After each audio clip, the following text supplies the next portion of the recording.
Failing to signal a lane change. Riding in your girlfriend's car with a child in the back.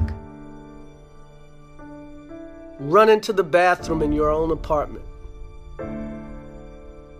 Selling cigarettes outside of a corner store. Riding a commuter train.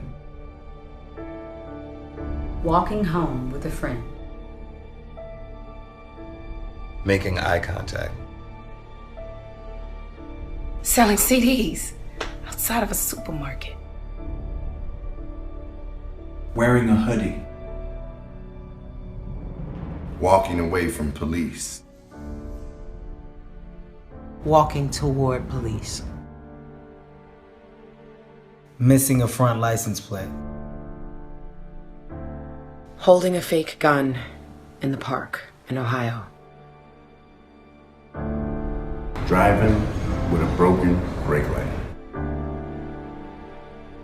Sitting in your car before your bachelor party. Walking up the stairwell of your apartment building. Calling for help after an accident.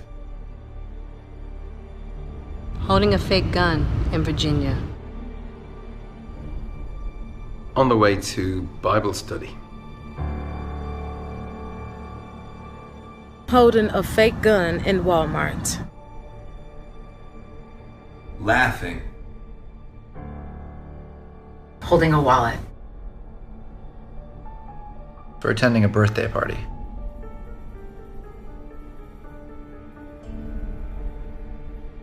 Doing absolutely nothing. What is happening in America is that white nationalism ideology is running wild. And the reason why buildings are burning is because this city, this state, would prefer preserving that white nationalism and that white supremacist mindset over arresting, charging, and helping to convict 4 officers who killed a black man. That is the reality of what we're dealing with. This is not just a few cops doing things across the country. This is not a good cop versus bad cop situation. This is Ahmaud Arbery being shot down by white men on the streets of Georgia. Breonna Taylor being killed in her home. This is in New York City, where we were until freedom. We were just in New York fighting the police officers who, in the name of social distancing, were damn near killing black young people on our streets. This is a coordinated activity happening across this nation. And so we are in a state of emergency. Black people are dying in a state of emergency. We cannot look at this as an isolated incident. The reason why buildings are burning are not just for our brother George Floyd. They're burning down because people here in Minnesota are saying to people in New York, to people in California, to people in Memphis, to people all across this nation, enough is enough. And we are not responsible for the mental illness that has been inflicted upon our people by the American government, institutions, and those people who are in positions of power. I don't give a damn if they burn down Target, because Target should be on the streets with us, calling for the justice that our people deserve. Where was AutoZone at the time when Philando Castile was shot in a car, which is what they actually represent? Where were they? So if you are not coming to the people's defense, then don't challenge us when young people and other people who are frustrated and instigated by the people you pay. You are paying instigators to be among our people out there throwing rocks, breaking windows, and burning down buildings. And so young people are responding to that. They are enraged, and there's an easy way to stop it. Arrest the cops. Charge the cops. Charge all the cops. Not just some of them, not just here in Minneapolis. Charge them in every city across America where our people are being murdered. Charge them everywhere. That's the bottom line. Charge the cops. Do your job. do what you say this country is supposed to be about, the land of the free for all. It has not been free for black people, and we are tired. Don't talk to us about looting. Y'all are the looters. America has looted black people. America looted the Native Americans when they first came here. So looting is what you do. We learned it from you. We learned violence from you. Woo! We learned violence from you. The violence was what we learned from you. So if you want us to do better, then damn it, you do better.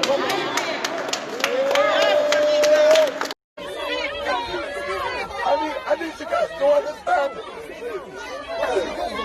I need you to understand how painful this is. I need you to understand how painful it is to be reminded every day that your race means nothing. I saw so many people online saying, these riots are disgusting. This is not how a society should be run. You do not loot and you do not burn and you do not, this is not how our society is built.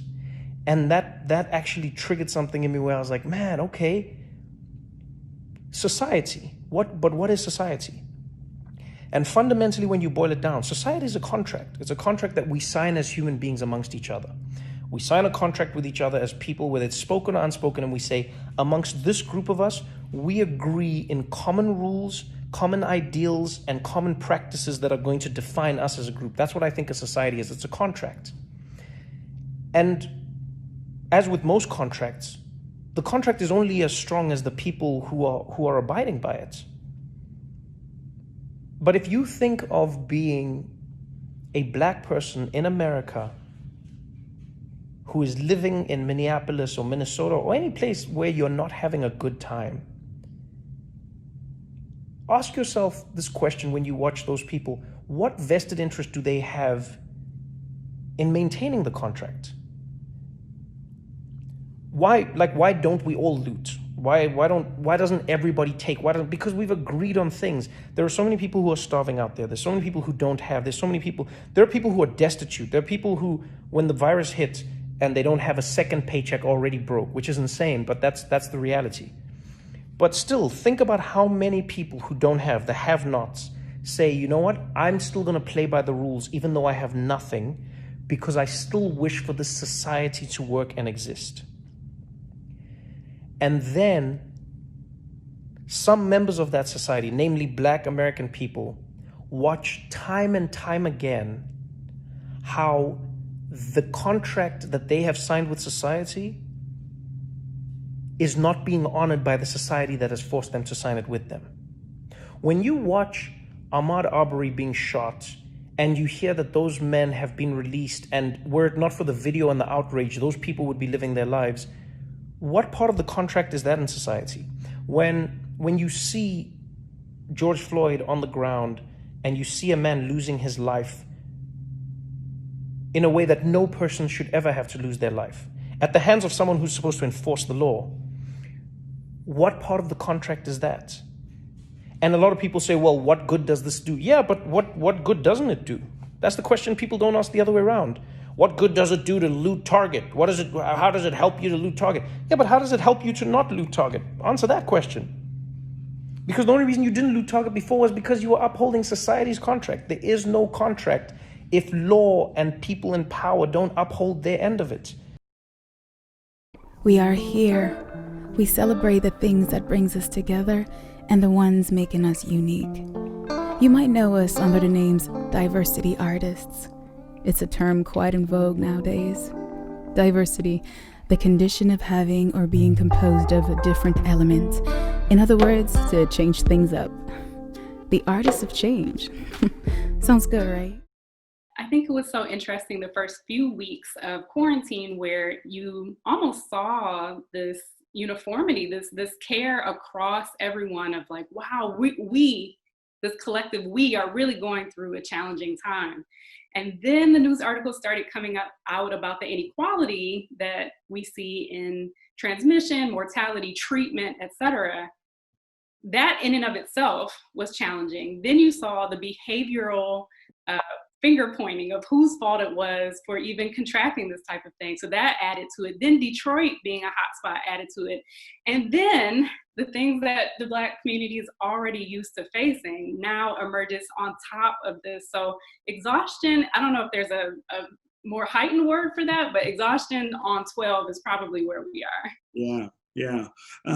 One of the things that struck me about the last week in particular, and I'm talking now about the incident in Central Park, yes, and the murder of George Floyd in Minneapolis, was the reaction of the other people who were involved in those incidents, and that they seemed heightened by the pandemic as well, that the level of frustration that people are feeling, the level of desperation they're feeling, I think also adds to the danger that African Americans face when they interact with other people. I mean, that woman in Central Park seemed overly and disproportionately exercised about whatever the confrontation was between them.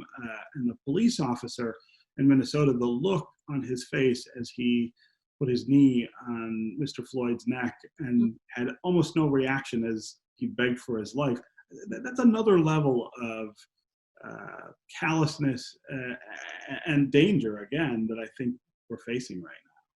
Yeah, I'm thinking about these principles around if there are limited amounts of resources, right? So people tend to say that we can all reach some sort of communal goal, knowing that there are plentiful resources, no one's going to be impacted. But as soon as you say there's a cap to the amount of resources, then people start to act in their own best interest. They tend to these in-group kind of, I'm going to have resources for me and mine. I don't know about you and yours, but we're going to be okay over here. So I can only connect that to what you just said, because as people are seeing the toilet paper go off shelves, or they're seeing the limited amounts of tests that are out there, it's that communalism, that uniformity that we had at the beginning is really dissipating. And it's like, listen, we over here, we're going to be good. What y'all are doing, y'all are bringing, disease, you're bringing death, you're bringing these things on yourself, you're bringing threat onto me and my folks. We're not having it. That unfortunately is a bit of what I'm thinking about as you're talking. Change is scary, but the truth is, change waits for no one. It's just here. We are here. And sooner than later, change will be leads, producers, authors, directors, journalists, politicians. Sky's the limit.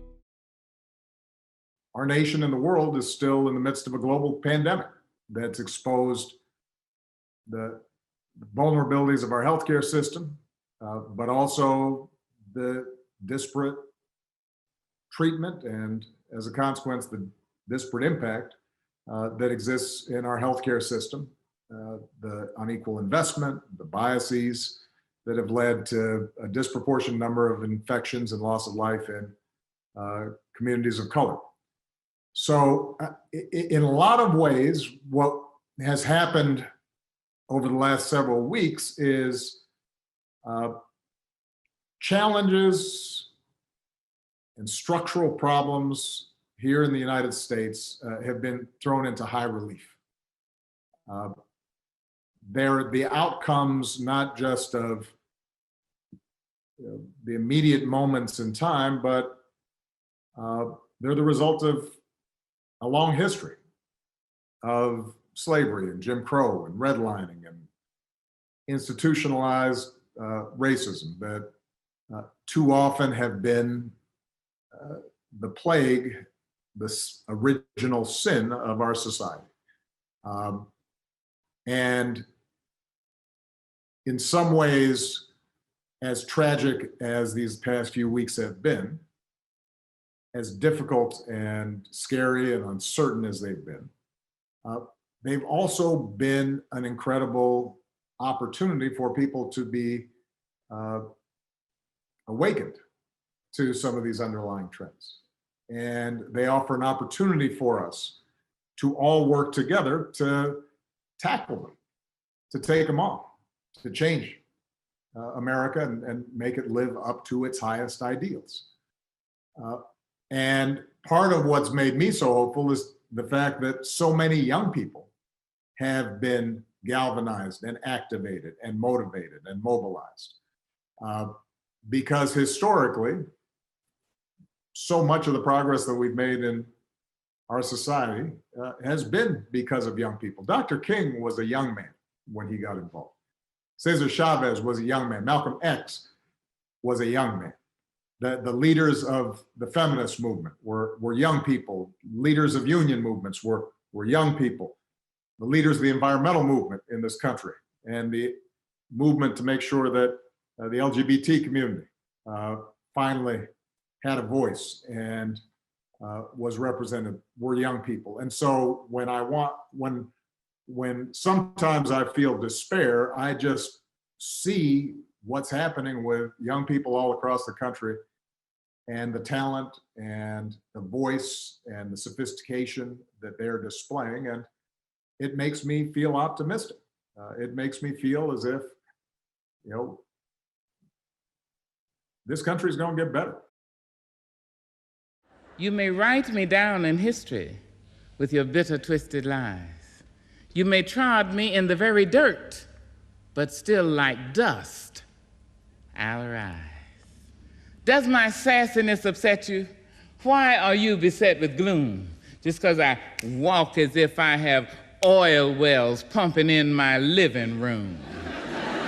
Just like moons and like suns with the certainty of tides, just like hope springing high, still I rise. Did you want to see me broken, bowed head and lowered eyes, shoulders falling down like teardrops, weakened by my soulful cries? Does my sassiness upset you? Don't take it so hard just because I laugh, as if I have gold mines digging in my own backyard. You can shoot me with your words, you can cut me with your lies, you can kill me with your hatefulness, but just like life, I rise. Does my sexiness offend you? Oh. Does it come as a surprise that I dance as if I have diamonds at the meeting of my thighs? Out of the huts of history's shame I rise. Up from a past rooted in pain I rise. A black ocean leaping and wide, welling and swelling and bearing in the tide. Leaving behind nights of terror and fear I rise. Into a daybreak miraculously clear I rise. Bringing the gifts that my ancestors gave. I am the hope and the dream of the slave. And so, wow. There I go.